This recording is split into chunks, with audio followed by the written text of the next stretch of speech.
Bommanahalli Babu alias PS Ayub alias Attica Babu. Bommanahalli Babu ದುಡ್ಡು ಕೊಟ್ಬಿಟ್ರೆ ಹಿರಿಯೂರು ಜನ ಓಟ್ ಹಾಕ್ತಾರ. ಬೊಮ್ಮನಹಳ್ಳಿ ಬಾಬು JDS ಟಿಕೆಟ್ ಆಕಾಂಕ್ಷಿ ಅಂತ ಹಿರಿಯೂರಲ್ಲಿ ಮಾತು. ನಾನು ಓದಿದ್ದು 6ನೇ ಕ್ಲಾಸು ಅಂತ ಹೇಳೋ ಬಾಬು ಮಾಡ್ತಿರೋದೇ ಡ್ರಾಮಾ. ಕಂತೆ ಕಂತೆ ದುಡ್ಡು ಕೊಟ್ಟು ಜನರನ್ನ ಮರಳು ಮಾಡುವುದಕ್ಕೆ ಬಾಬು ಹೈ ಡ್ರಾಮಾ. ಇದು ನಿಮ್ಮ ಅಶ್ವವೇಗ ನ್ಯೂಸ್ನ ಬಿಗ್ ಎಕ್ಸ್ಕ್ಲೂಸಿವ್ ಸುದ್ದಿ.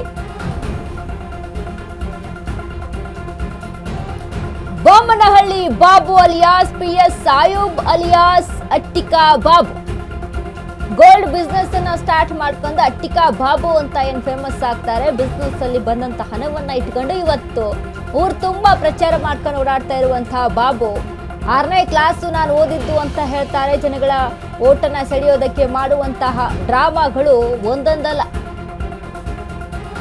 ಕಂತೆ ಕಂತೆ ದುಡ್ಡು ಕೊಟ್ಬಿಟ್ರೆ, ದುಡ್ಡನ್ನ ತೋರಿಸ್ಬಿಟ್ರೆ ಜನ ಮರಳಾಗ್ತಾರ, ನಿಮಗೆ ಓಟ್ ಹಾಕ್ತಾರ. ಮೊದಲು ಅದನ್ನ ನಿಮ್ ತಲೆಯಿಂದ ತೆಗೆದು ಹಾಕಿ. ನಿಮ್ಮಂತವ್ರು ಎಷ್ಟೋ ಜನನ್ನ ನೋಡ್ಬಿಟ್ಟಿದ್ದಾರೆ ಜನ. ನಿಮ್ಮಂತವ್ರು ಎಷ್ಟೋ ವ್ಯಕ್ತಿಗಳು ಬಂದು ಹೋಗ್ಬಿಟ್ಟಿದ್ದಾರೆ.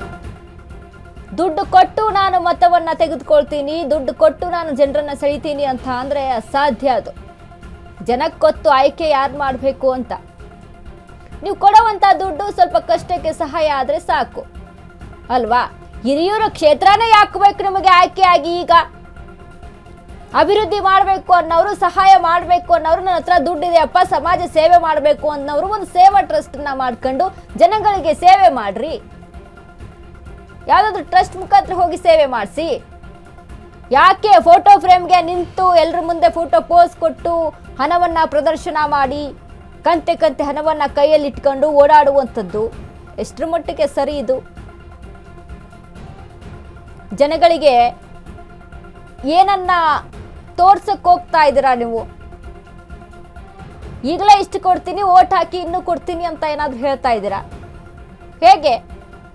ಹಿರಿಯೂರು ಕ್ಷೇತ್ರದ ವಿಚಾರಕ್ಕೆ ಸಂಬಂಧಪಟ್ಟಂತೆ ಇನ್ನೂ ಅದ್ರ ಬಗ್ಗೆ ಚರ್ಚೆ ನಡೀತಾ ಇದೆ. ಯಾರನ್ನ ಆಯ್ಕೆ ಮಾಡಬೇಕು ಅನ್ನುವಂಥ ನಿಟ್ಟಲ್ಲಿ ನೀವು ಟಿಕೆಟ್ ಆಕಾಂಕ್ಷಿ ಆಗಿರ್ಬೋದು, ಬಟ್ ನಾನು ಹಣ ಕೊಟ್ಟು ನಾನು ಮತಗಳನ್ನ ಸೆಳೀತೀನಿ ಅಂತ ಅಂದ್ರೆ ಸಾಧ್ಯ ಇಲ್ಲ. ಡಿ ಸುಧಾಕರ್ ಅವರು ಏನೆಲ್ಲ ಕೆಲಸ ಮಾಡಿದ್ರಲ್ಲಿ, ಅವರ ನಿಧನದ ಬಳಿಕ ತೆರವಾದಂಥ ಕ್ಷೇತ್ರ, ಅಕಾಲಿಕ ಮರಣದ ಬಳಿಕ ತೆರವಾದಂಥ ಕ್ಷೇತ್ರ.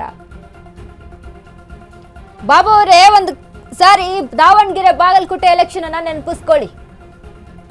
ಎಂತ ಜಿದ್ದಾಜಿದ್ದಿ ಫೈಟ್ ಇದ್ರೂ ಕೂಡ ಅಲ್ಲಿ ಪಕ್ಷಗತ ಯಾವ ರೀತಿಯಾಗಿ ವರ್ಕೌಟ್ ಆಗುತ್ತೆ, ಜನ ಯಾರನ್ನ ಒಪ್ಕೊಳ್ತಾರೆ.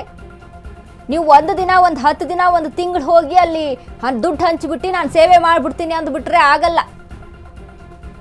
ದಶಕಗಳಿಂದ ಆ ಕ್ಷೇತ್ರದಲ್ಲಿ ಸೇವೆ ಮಾಡ್ಕೊಂಡು ಜನಗಳಿಗೋಸ್ಕರ ದುಡ್ಕೊಂಡು ಬಂದಂತ ನಾಯಕರಿದಾರ್ರಿ.